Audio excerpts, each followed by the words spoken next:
আল্লাহর নবী হযরত মুহাম্মদ সাল্লাল্লাহু আলাইহি ওয়াসাল্লাম ঘোষণা করতেছেন, যদি কোনো আদম সন্তান ঈমানের সাথে ইহতিসাবের সাথে পবিত্র মাহে রমজানের রোজাগুলো রাখতে পারে, আল্লাহ রাসূল ঘোষণা করে দিয়েছেন আল্লাহ রাব্বুল আলামিন তার জীবনের সমস্ত গুনাহ খাতাগুলো মাফ করে দিবেন। বলুন সুবহানাল্লাহ।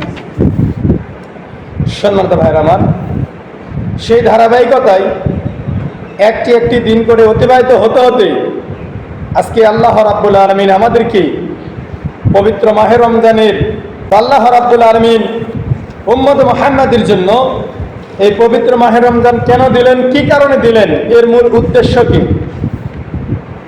সম্মানিত হাজিরিন, পৃথিবীতে মানুষ সৃষ্টির জন্য একটা উদ্দেশ্য আল্লাহ তাআলা বলে দিয়েছেন।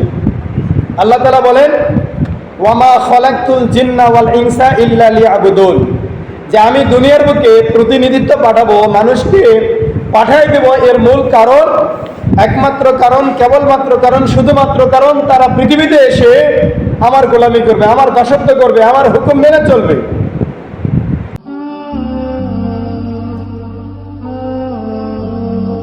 আলিকরা টিভি।